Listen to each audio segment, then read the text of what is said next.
or not, he is still protected by the Soto law not to reveal a source. Yes. With that, do you agree? Well, lumabas po yun during the hearing, and I do understand the Soto law, but there is an exception in the Soto law that when Which it is comes what? to national security, diba po? But that, what makes that national security? I mean, you know, I'm calling out a public Yes. official, regardless if it were the speaker or not, Yes. on trips spent. And the reason I know this is because radio commentators from mainstream media have done it with past presidents. Yes. Hindi naman sila pinatawag sa hearing. Yes po. I understand that. Because So what after makes, po, I mean, on this particular end, what makes Congress the editorial chief of a free press? so okay, with that, hindi naman po, sinabi ko naman po rin when I did the sponsorship speech of this, this is not a oppression of the freedom of the press. No.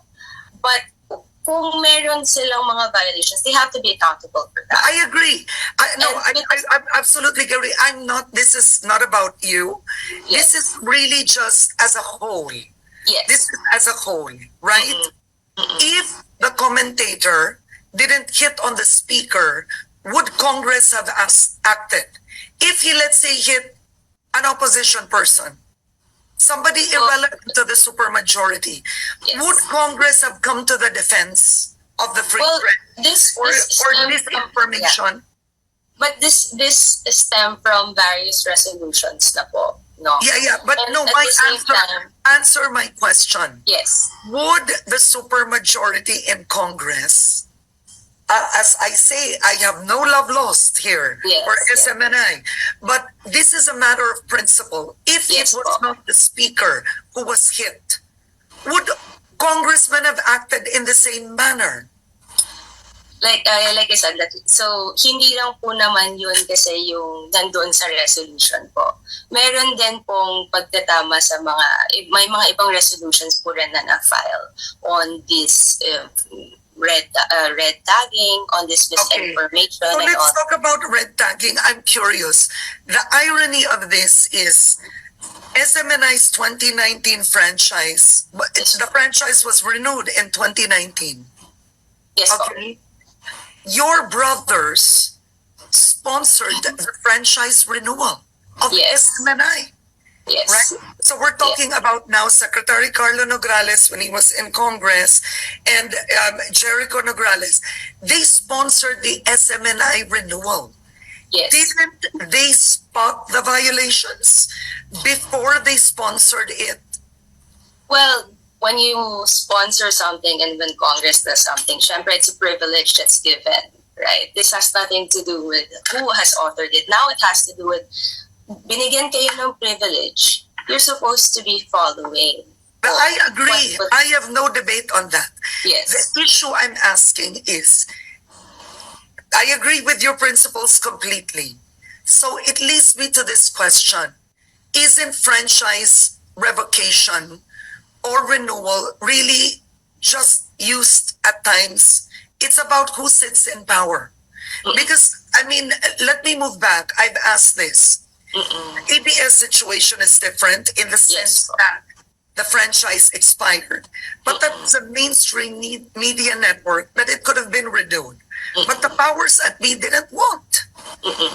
So ang tanong ko nga ito, if these violations have been going on, weren't these spotted by the very congressmen, one, two, your brothers, and the other colleagues you work with today? Yes. Did they Well, spot this? In other during words, that time, the violations were going on, and let's just renew them anyway. well, I cannot speak on behalf of the past Congress po. What we're looking into now is that there are violations that's happening. And wala po akong magagawa kung sila po, di ba, nag-sponsor po na to at pinasa po ng past Congress, and I'm not saying anything that mali yung ginawa ng past Congress to do that. It's within their right to pass it. We're looking into what's happening now, and we are seeing violations. So let's not get maybe let's not get confused here na iba po yung, okay, in the past Congress, this was renewed, yes. But right now, we're looking into violations na because there are violations that we are seeing. Mm-mm. And of the violations, what is the strongest? What is the strongest violation that would merit a revocation? Because to comment on he's wrong. Okay, clearly he was wrong in the facts, but that doesn't alone constitute a revocation because there's so many commentators that are wrong, right? Yes. It happens, right? So ang tanong ko, what is the strongest and clearest violation of the franchise? Well, hindi po nagsisimula ang pag-hear po with regard to the revocation. So wag natin pangunahan po because that's another hearing. What we did and what we adopted is our resolution to urge NTC because of the violations, the possible violations on their franchise. So that would be for another hearing naman po on the House bill that was filed on the revocation. And I think another issue for many people today is you have Congress now fighting against this information.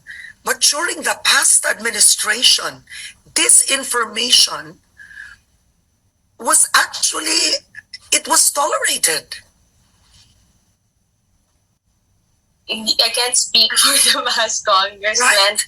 So Mrs. you have the same people angry with this information today, but it was used against journalists, opposition lawmakers.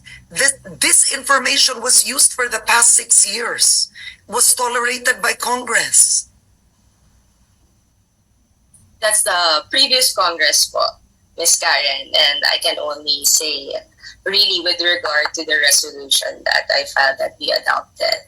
As per that, I cannot really speak on behalf of the other congressmen and the past Congress po as much as wala po talaga, hindi po ako abogado po nila. And I'm only just one vote in Congress and simply dito lang po tayo sa resolution ko, you know, even with a heavy heart at taga-Davao din naman po ako na yun yung lumalabas. I cannot be silent naman po kung may nakikita tayong mga violations. Kaya nga po, suspendin po muna natin, which is within the power of NTC at wala po kami magagawa dyan. As regard to the revocation, we have yet to see what will transpire in the hearings to come regarding that. All right. On that note, I want to thank you so much for joining me today. Thank you. And thank you for being a good sport. Thank you.